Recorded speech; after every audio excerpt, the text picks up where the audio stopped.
Salut, j'espère que tu vas bien.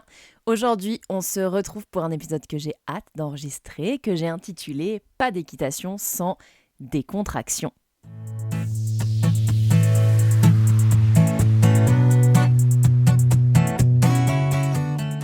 Salut, bienvenue dans À Cheval, le podcast de l'équitation collaborative.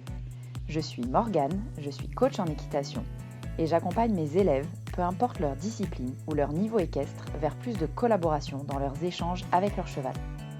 Si tu es cavalière et que tu es à la recherche de connaissances, de tips, de réflexions ou d'exos pour que ton équitation devienne plus collaborative, alors tu es au bon endroit. Dans ce podcast, je te partage seule ou avec mes invités tout pour t'inspirer et que tu puisses développer l'équitation dont tu rêves avec ton cheval. T'es prête ? Allez hop, à cheval ! D'abord, pourquoi cet épisode ? Pourquoi j'ai envie de parler de décontraction et de décontraction en premier, en fait, dans cet épisode de podcast ?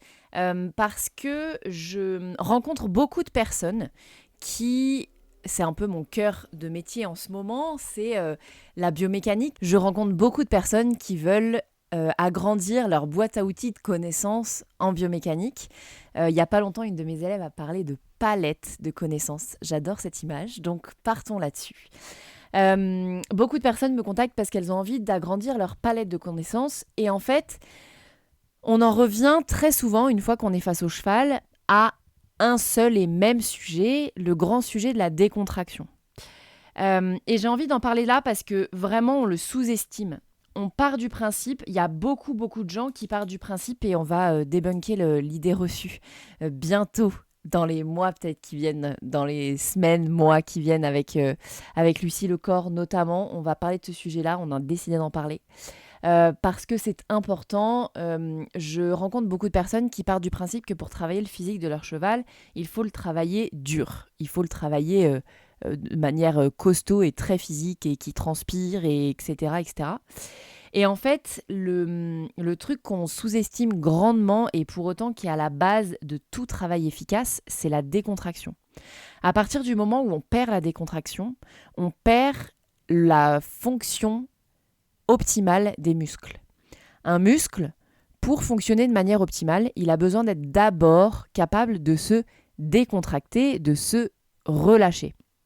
Et donc c'est hyper important pour moi comme sujet parce qu'en fait, cette décontraction, elle est à la base de tout travail efficace, à la fois travail musculaire, parce que je parle beaucoup de biomécanique ici, mais en fait, c'est aussi dans la décontraction que se trouve la zone d'apprentissage chez le cheval. Donc en gros, un cheval tendu, contracté, est un cheval qui, 1, n'apprend pas, et 2, ne fonctionne pas de manière optimale dans ses muscles, dans sa locomotion, dans sa mécanique. Et une fois qu'on a dit ça, on se rend compte du projet, de la taille et de l'ampleur du projet que c'est que de travailler un cheval. Parce qu'évidemment que pour qu'il y ait progression, il faut aussi qu'il y ait un petit peu sorti de zone de confort. Et donc un petit peu de crispation chez les chevaux. Mais en fait, souvent, on fait un trop grand step dans ce truc-là d'inconfort chez les chevaux. Souvent, quand on veut les travailler physiquement, on leur en demande beaucoup et c'est dur pour eux. Et au-delà de ça, on n'amène pas de décontraction dans l'effort. Et en fait, c'est ça le plus gros challenge, je crois, de l'équitation, c'est d'amener de la décontraction dans l'effort chez le cheval. Parce que c'est important pour qu'il fonctionne de manière optimale. Du coup, on l'a vu de manière physique, mais aussi de manière cognitive, mentale, émotionnelle. C'est important que le cheval, il trouve du relâchement dans l'effort. Et ça, on l'oublie, mais tellement. Et c'est donc là que naît, entre autres, ce principe de collaboration, ou en tout cas, c'est encore une fois là où il résonne, parce que si on n'a pas le feedback du cheval, on n'est pas capable de dire s'il est capable de se relâcher ou pas. Et donc c'est hyper important d'avoir cette notion de relâchement en ligne de mire tout le temps, dans l'équitation. Et j'ai envie de parler du relâchement du cheval, mais aussi du relâchement du cavalier. Parce qu'on sait que les deux sont liés. Moi, me relâcher sur un cheval tendu, crispé, j'y arrive pas. Et un cheval se relâcher sous quelqu'un de tendu crispé, il n'y arrive pas. Ou en tout cas, pas de manière optimale. Et c'est hyper important de comprendre que du coup, on est liés. J'en parle beaucoup avec... ça, c'est un sujet que j'adore discuter avec Léa de Kairos Équitation. Vous savez qu'on organise des immersions ensemble.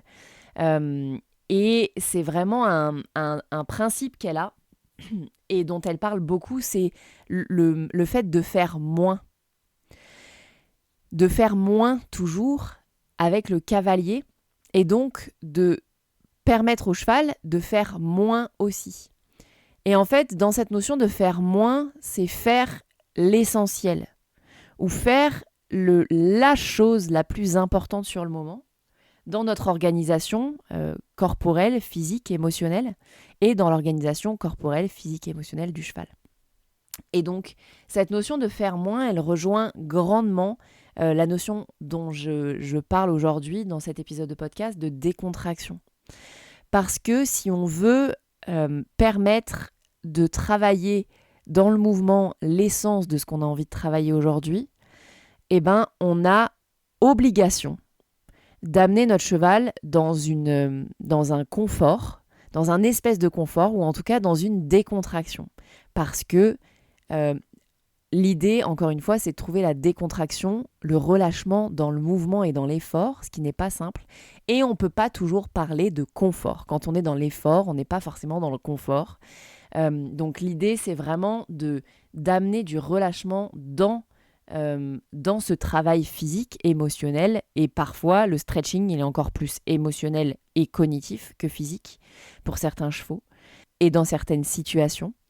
Mais vraiment, l'idée et ce que j'ai envie que vous reteniez de cet épisode de podcast, et c'est pas pour rien que j'en parle maintenant, parce qu'on a bientôt la réouverture des portes de Zen à cheval, qui est vraiment au cœur de ça, dont l'objectif numéro 1, c'est ça, c'est vraiment de permettre au cavalier et au cheval d'avoir une équitation sereine, décontractée et donc optimale, efficace, si on a envie de parler d'un point de vue physique.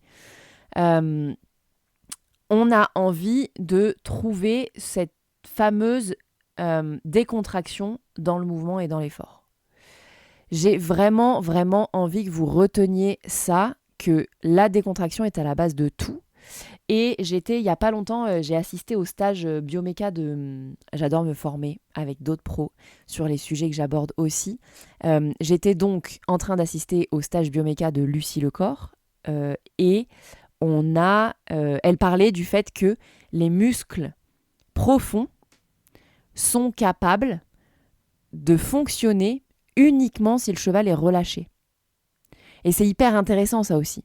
Ça veut dire que si on a envie de travailler en profondeur, je crois dans tous les sens du terme, en profondeur sur le corps du cheval, mais aussi sur son émotionnel, son mental, son cognitif, eh bien, on a besoin que le cheval soit décontracté.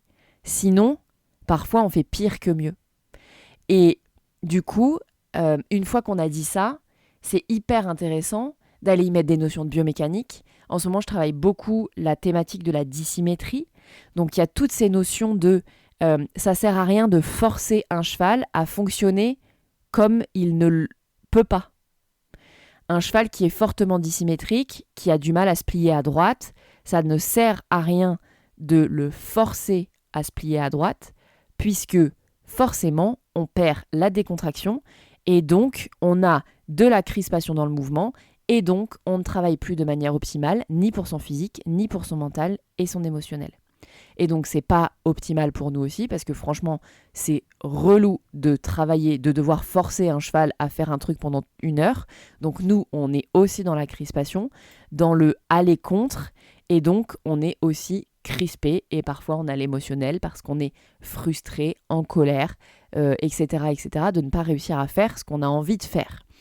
Mais, tout ça pour dire que le plus important dans l'équitation et le focus numéro 1 devrait être la recherche de la décontraction. Et en fait, on y revient très, très, très souvent dans toutes les séances que je fais, même des séances focus biomécanique. Ce qu'on perd le plus souvent, c'est la décontraction.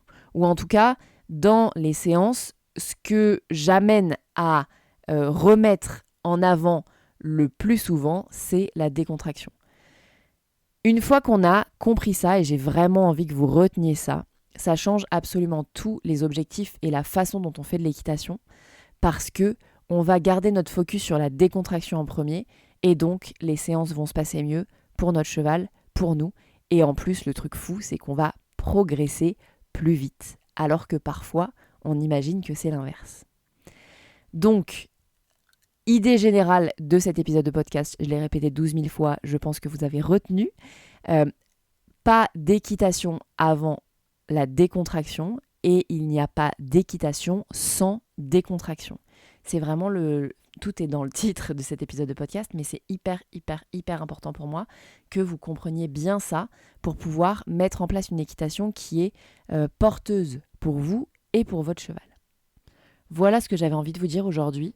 J'espère que cet épisode vous a plu.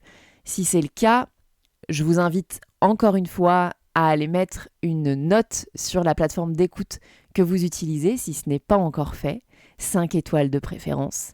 Et surtout, si vous voulez être mis au courant de la sortie des prochains épisodes, abonnez-vous. Et nous, on se retrouve la semaine prochaine pour un nouvel épisode de À Cheval, le podcast de l'équitation collaborative. À plus!